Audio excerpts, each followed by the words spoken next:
This podcast may contain adult language and themes, or it might not. We're not really sure. We haven't recorded it yet.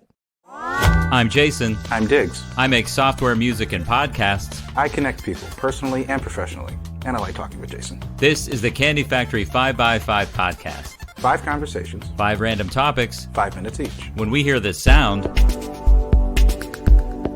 we move on to the next topic. Next. On every episode, we invite a very special guest to join us. Hi, I'm Arianna Henderson, longtime listener, first-time caller. Just kidding. I am the community facilitator here at the lovely Candy Factory. It's so great to have you on the program. And thank you for being a longtime listener, first-time caller. You're welcome. This is our first non-Justin show in weeks. Well, in 2 episodes. So the Justin streak is over. A lot of people are tuning in right now to find out if we have another Justin on, but no. Instead, we've replaced it with Arianna. Thank you for being on the program. You can change my name to Justina if it's what a great idea. Thank you, yeah. Diggs, the pleasure is always mine, my friend. Great to see you again. And I do want to remind everybody that 5x5 would not be possible without the support of our mothership, the Candy Factory. It's a co-working space here in Lancaster. It's where we work, where we produce the show with all of our friends at the Candy Factory Collective.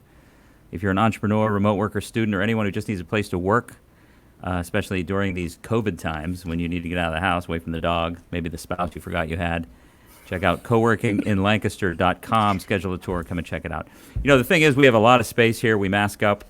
We respect all the distancing guidelines, so it's all good stuff. Day pass is under $10, and for only $50 a month, you can be a member and join the incredible and diverse network that we have here called the Candy Factory family, including these fine folks. Indeed, and can I just say that if you aren't watching this right now and you're just listening to this, you missed our lovely mask demonstrations that we have them at the ready. So that's we didn't even plan that, actually. We didn't. It's like airline, what do they call them? Oh, no. This is your flotation device. Yes, that's right. Absolutely. And if you're new to the program, get ready for another glorious episode of 5x5. The way it works is my iPad. Yes, Diggs? Point of order. If they're new, they won't be getting ready for another. They just have to. They'll be getting ready for the best one yet. Exactly. So if you're new to the program, get ready for your first glorious episode of 5x5. It's pretty simple, really. My iPad, Frank, is about to dish up 5 random topics, and we get 5 minutes each for each topic to let the world know what we think about them. That's pretty much it. How's everybody feel? You guys feel good? Yeah. You ready to Groovy. go? Here we go. Oh, yeah. This is episode 33 of the Candy Factory 5x5. Frank, what is topic number 1? Who are your celebrity birthday mates? Ooh. Who are your celebrity birthday mates? Arianna, go ahead. Well, the only one that comes to mind is Fiona Apple, who I actually really like. So I was super thrilled when I found out that we shared a birthday. That's wonderful. September 13th. That's okay. It. I was born on a Friday. Coming up. Friday the 13th. You were born on Friday the 13th, and that would make you Virgo? Yes. Okay. Just like Anne. Oh, there you go. I was just about to ask, how do you know that? And Beyonce. Diggs, who do you share a birthday with any celebrities? I know of 2 off the top of my head. Mr. Father of the Internet, Al Gore, and Ewan McGregor. Ooh, classy. And I probably didn't say his name right.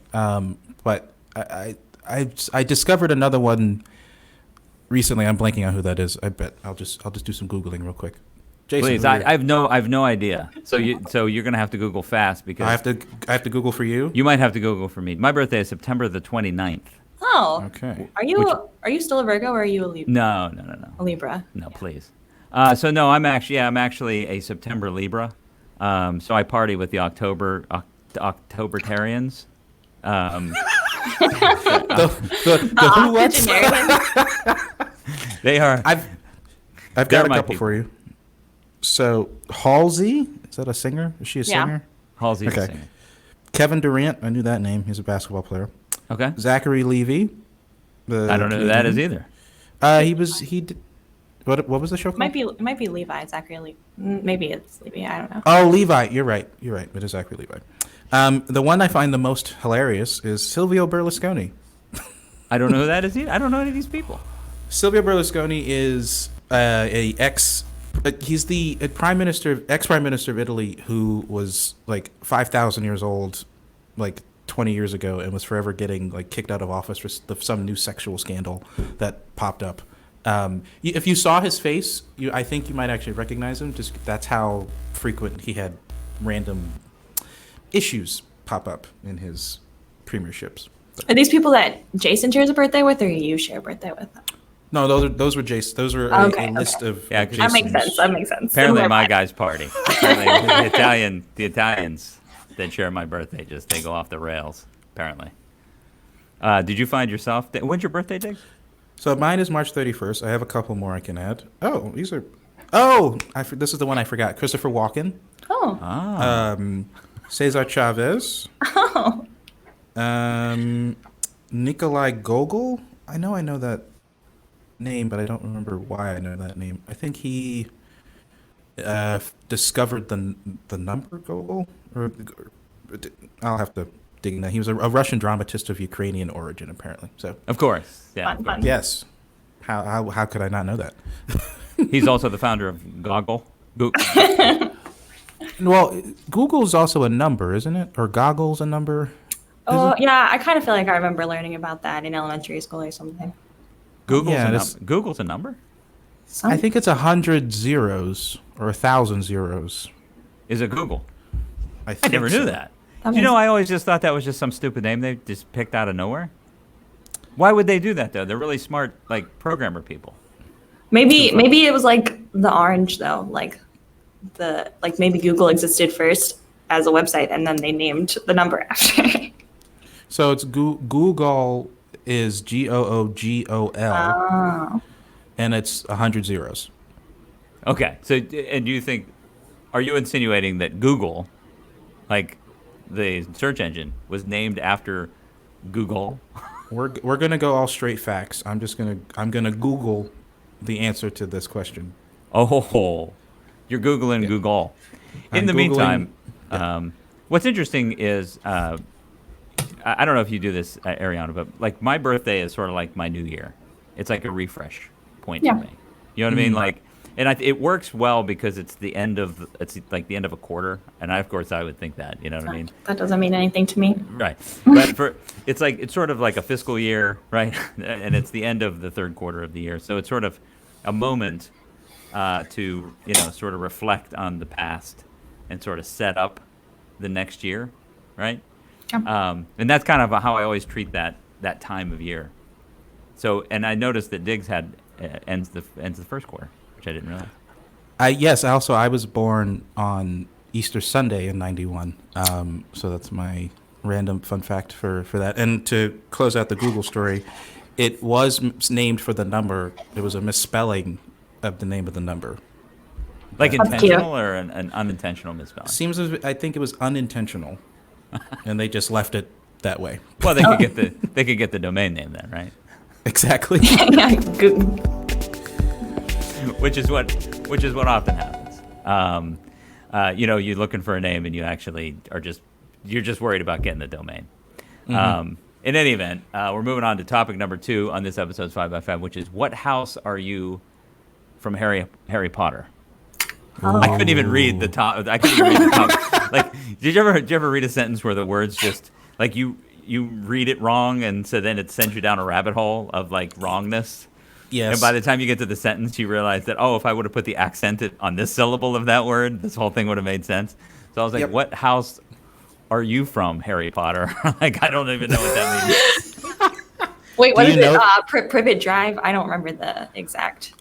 Oh yeah. 14 Privet Drive. Is that the address? Let's pretend it was. Yeah, sure. We are, this is just doesn't feel like it's our episode because I don't really know anything about Harry Potter. No. Hey! Don't speak for us. We grew up. You don't. in- You don't even know where the guy lives. Oh, but that's where such he. a minor. Yeah, that's where the Dudleys live. Well, Oh. that was what Oh. we were. He lives in his- a room under the stairs of their house. He barely even. Got it. Okay. Well, I'm gonna just go stand right over here and let you two then take this. What house? No. What Harry We're Potter go- house are you? Thank you for rephrasing that, by the way. I think the first question is for us, Ariana, is what house would Jason be? So for clarity, there are 4. Gryffindor was Harry Potter's. Slytherin is his arch enemies. Hufflepuffs are Hufflepuffs, and Ravenclaws are kind of like they were like smart. They were just like but smart, kinda yeah. smug about it. Yeah. I can't think of any like character. I don't remember who was in Ravenclaw. It's been a. I liked Harry Potter. I don't.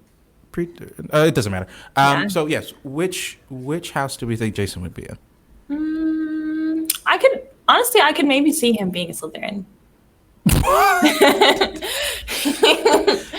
I don't think I could see him being in Gryffindor or Hufflepuff.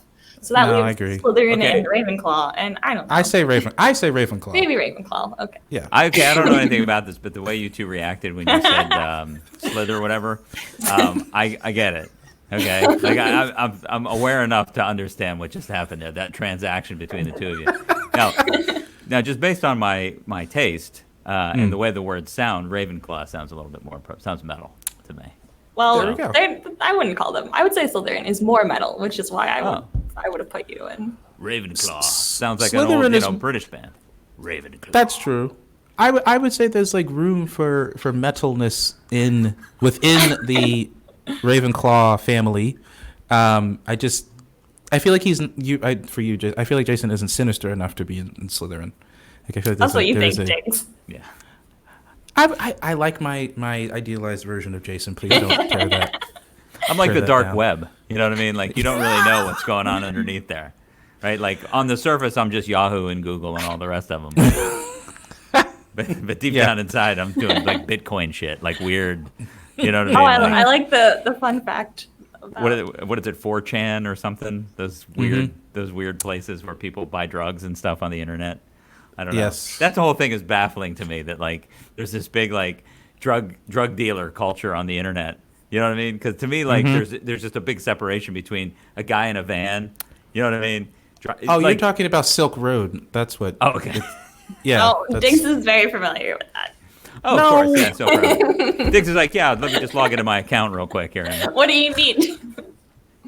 I had a professor that wanted to show us like what the dark web could do in term because it was a national security class. Okay. So she was like, you need to see what can happen so you understand why national security is important. So Yeah. Wait, Yeah, but that's cool. what would you be, Diggs? Ravenclaw. That seems more you. I was gonna say because I feel like I would get annoyed with the overly goody two shoe-ness of Gryffindor and the like, yeah, we got to be all for Harry all the time. Yeah.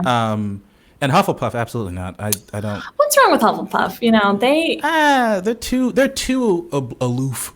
I oblivious. always vibed with Luna Lovegood. I thought she was Yeah, that's exactly what I was gonna say. I'm sorry, Jason. Like this, I know this doesn't make any sense to you, but like, Oh, you Luna do Lovegood scream is- Luna. No, look, I need Luna's to. in Ravenclaw. Wow, I see this. I'm Oh. gonna get canceled by my generation because I clearly don't know Harry Potter as well as I thought. Me too. I'm gonna be. I have to be canceled as well. Gilderoy Lockhart. I forgot Yeah. about him. Oh God.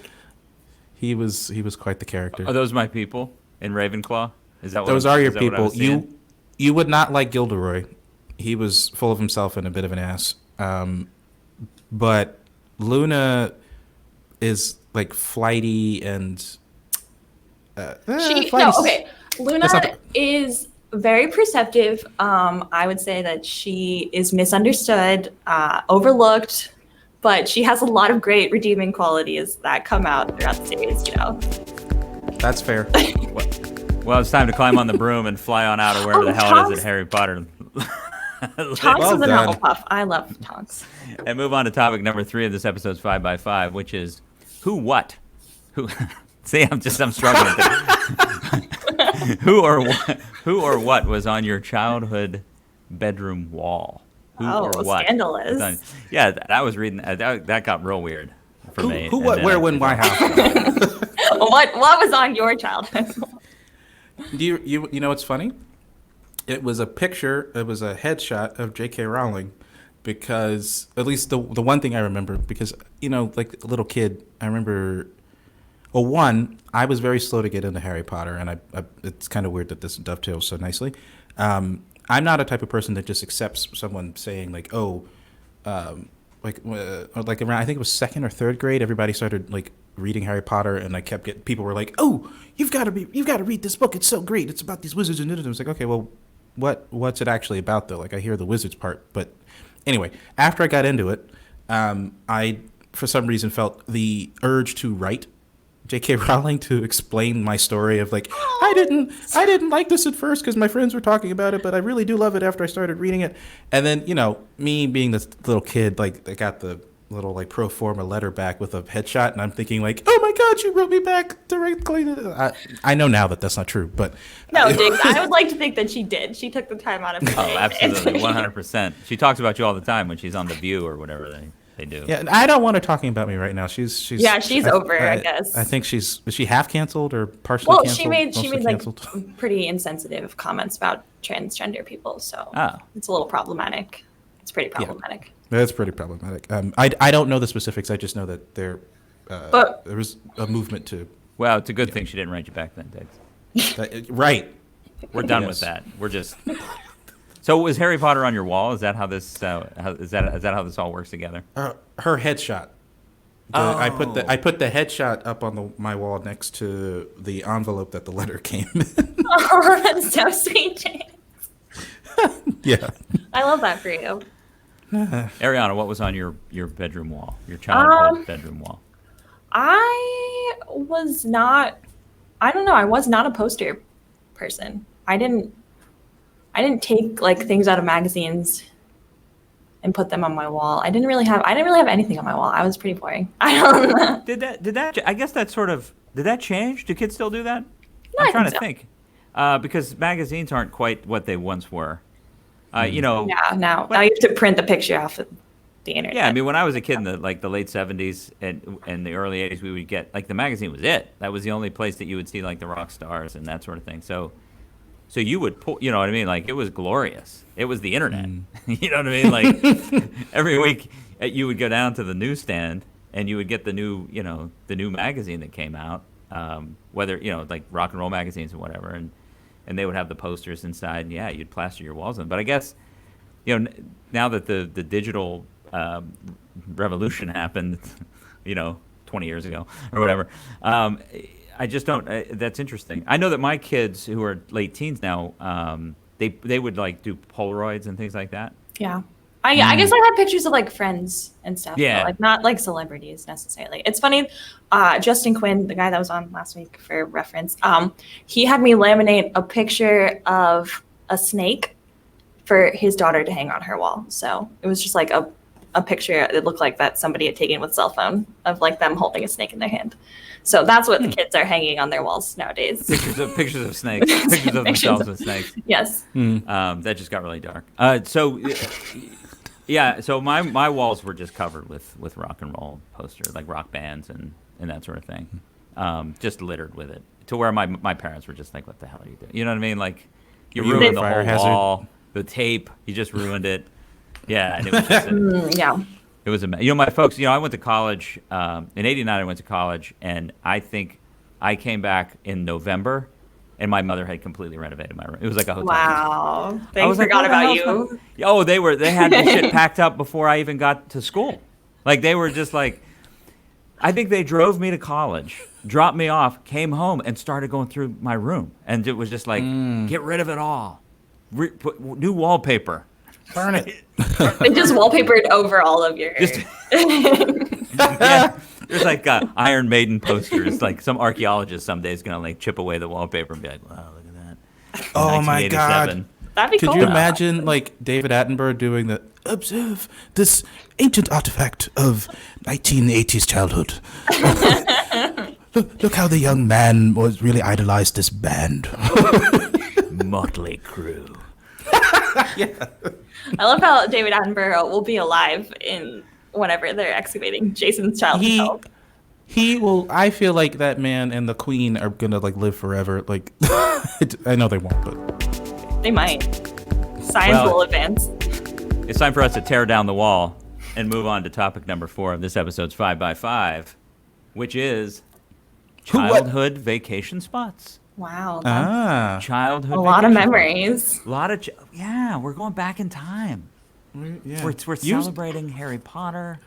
Can you do that? That was a great Owen Wilson voice. I didn't mean to. Yeah, well, we're going back in time.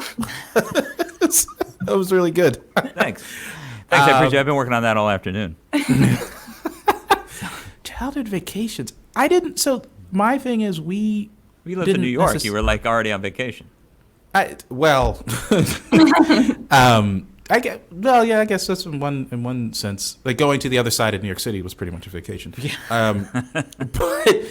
But no, like we didn't really do vacation so much as it was around like family trips and family related events. So I did spend a lot of time in the South, specifically Alabama, growing up. But it was usually tied to family reunion, or my grandmother's town used to do these. It was just school reunion, because it was literally K through 12 was in the same building for this little town called, two towns, Brent and Centerville, which are right next to each other, separated by a river.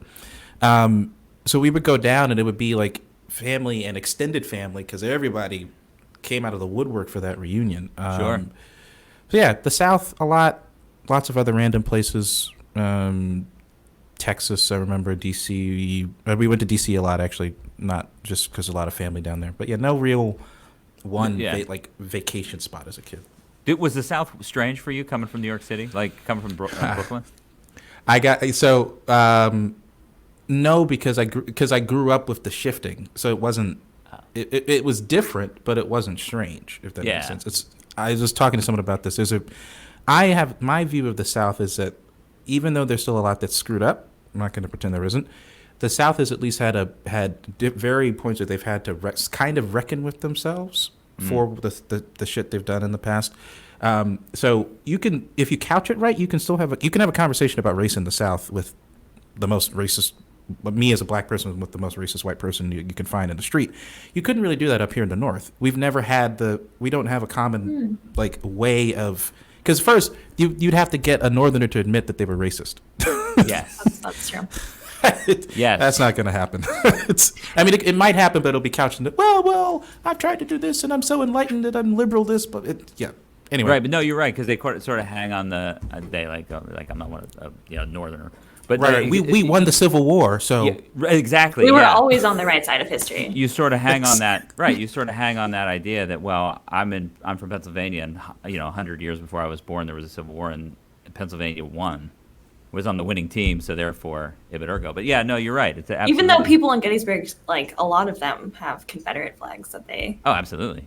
There's so many Confederate flags in Pennsylvania, it just blows my mind. Like it's like, guys. You know what I mean? Do you know where you? It's like a Ravens flag in Pittsburgh. Like, you just don't do that. You know what I mean? Like, it just doesn't make any sense. You know what I'm saying? Right. Anyway, Arianna, childhood vacations.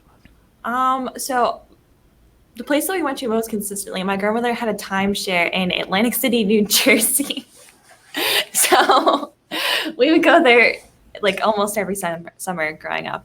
And I was obsessed with going into the lobbies of casinos and just like looking at them, because there was like one casino that was like Wild West themed. I loved it. Every year without fail, I would go there and stare at the animatronic old man panning for gold and just be in awe of it, because it was great. It's magical. I was gonna ask if you hit the slots or if you roulette. Like, what was your well, game?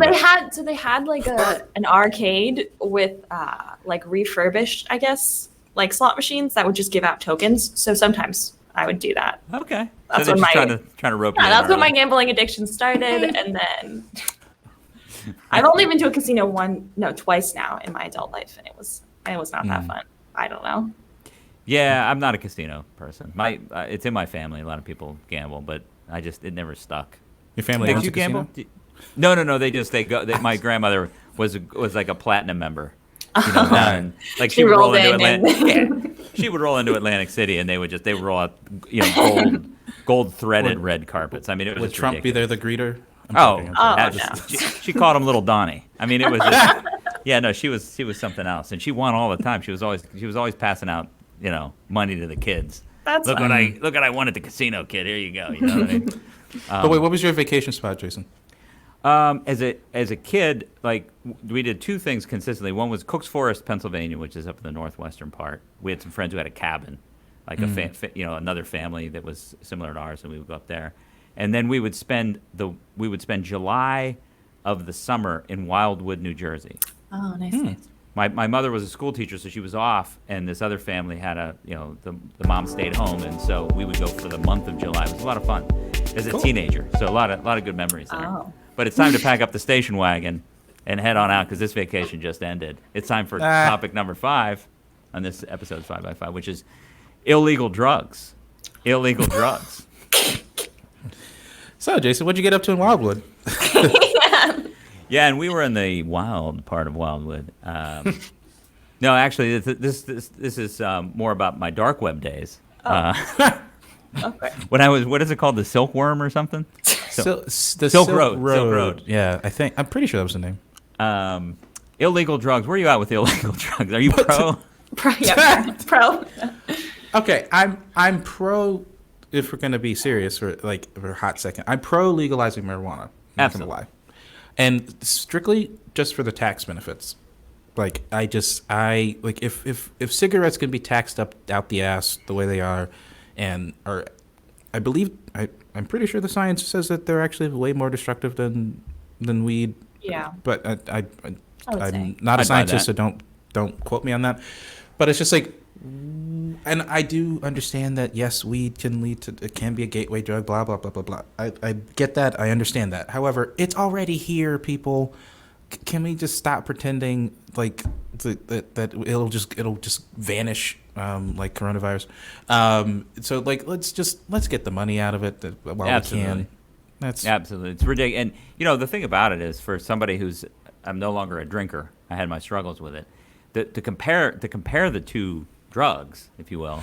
I mean, it's absolutely absurd, right? That my experience with marijuana was always just super chill, super laid back. Yeah, right? You're not going out and getting in a fight with your wife because you're too high or something. Absolutely, just having just general consensus, right? Is having a good time and chilling out, relaxing. You're passing out on your couch watching reruns and eating too much pizza. That's the extent. Absolutely.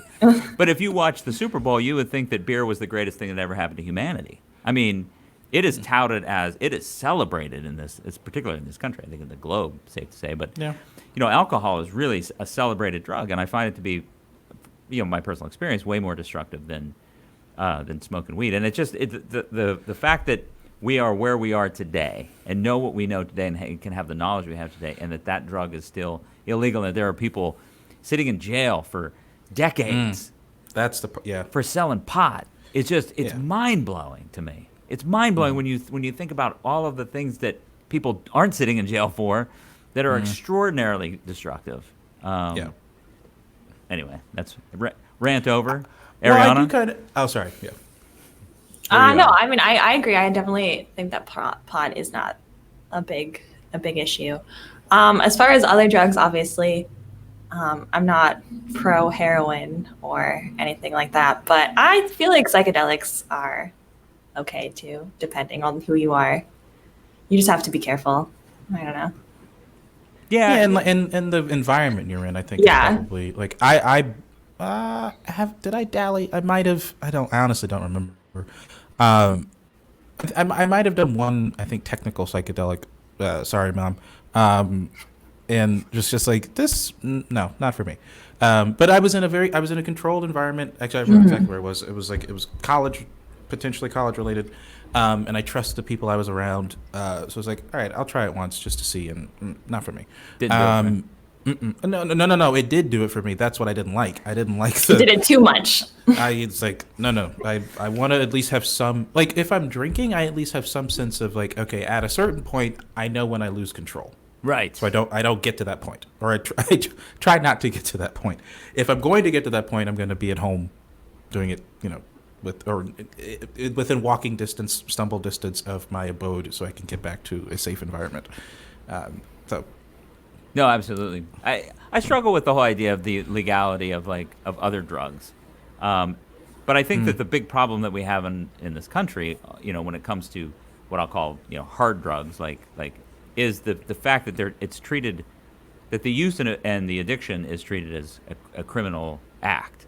Mm-hmm. If we shift our perspective about just that one simple thing, this is not.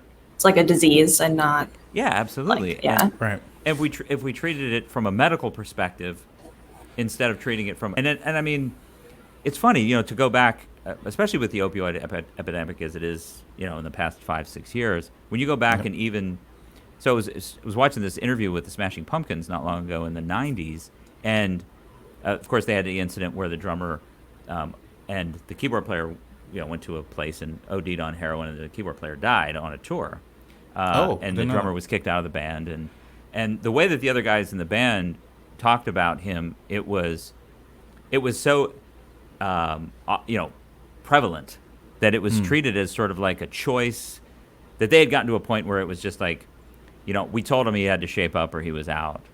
And it may have started as a partying thing, but it certainly, you know what I mean? Like, it certainly led to something that was way beyond his control. And it was just really interesting to see an interview like that, knowing what we know 30 years later, 25 years later. So, can I add one quick thing for just a minute? Yeah, absolutely. So I think just to put this into perspective of current race relations, or how race relations are being put to the forefront in this country right now, I just want to at least try to explain to folks that the real reason that, like, at least Black and brown people that I know are upset about how, like, the opioid epidemic has been addressed as a mental health issue versus like crack and pot and before, is that the difference in how the opioid epidemic is, how it was disproportionately affecting white populations and then being categorized as a mental health or a medical issue, versus the reaction to crack and weed, and I feel like there was a third one, which was in meth, predominantly. Oh yeah, thank you, meth. Predominantly happening in Black and brown and indigenous communities, and that was a criminal problem. That's where folks are getting upset about how stuff is. Folks of color and woke folks of not color. That's not the right term. Woke folks that happen to not be of color. Like, that's why those people are getting upset. It's the disproportionate response to the two, which should have been similar. They should have been treated the same in both cases, but they weren't. So I just thought I would give that plug since we were talking about it.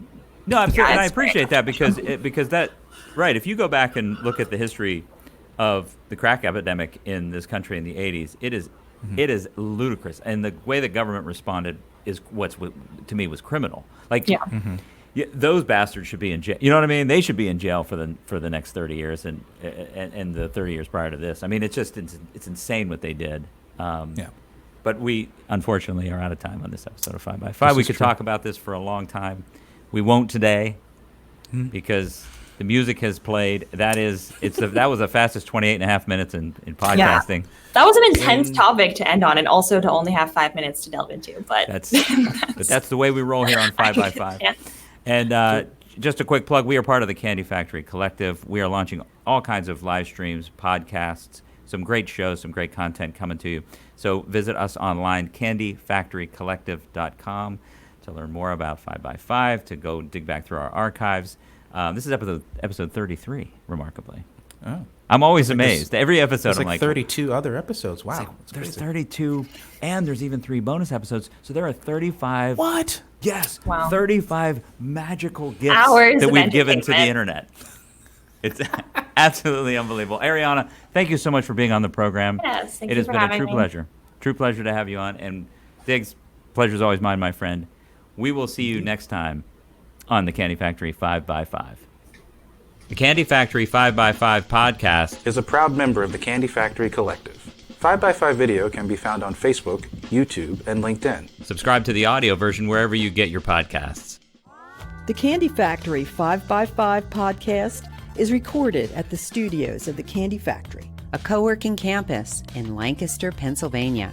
The show is produced and hosted by Jason Mundock, along with co-host Robert Diggs. Editing and additional production by Anna Tran. The opinions and views expressed on this podcast are solely those of the expressor. The Candy Factory is not in any way responsible if anyone said something stupid. Our theme music was composed and recorded by a really cool guy. Really cool guy. A really cool guy. Really cool guy named John Chen. Relevant links and show notes can be found on the show post at our website, candyfactorycollective.com. Maybe that's it. Is that it? Okay. Candy Factory Collective.